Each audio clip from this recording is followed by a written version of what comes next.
Quelques heures après la disparition tragique de Gino Madère, célèbre coureur cycliste, l'heure est désormais au questionnement.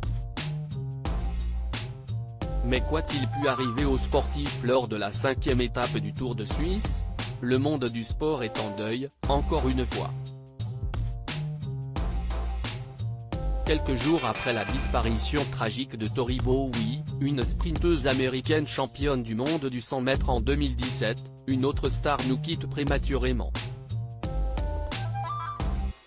Il s'agit de Gino Madère, une étoile montante du cyclisme, qui est décédé ce vendredi 16 juin des suites d'un violent accident survenu lors de la 5e étape du tant attendu Tour de Suisse. Une triste nouvelle annoncée par l'équipe Bahreïn, victorieuse sur les réseaux sociaux.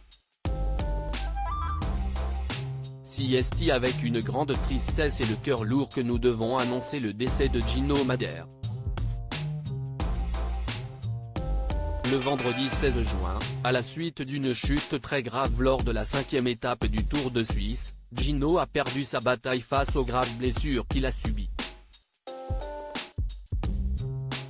Notre équipe entière est dévastée par cet accident tragique, a-t-elle déclaré par le biais d'un communiqué.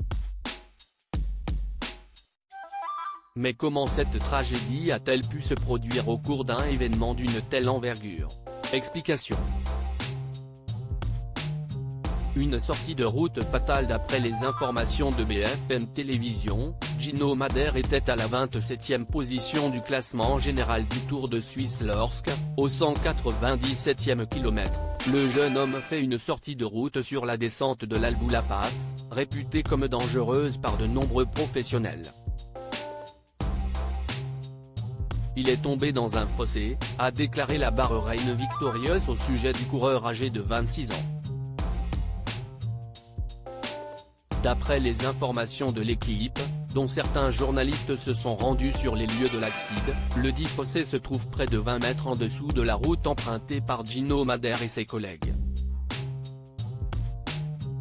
Au fond de ce ravin se trouve un petit ruisseau contenant un muret de pierre. Une chute qui s'est avérée mortelle.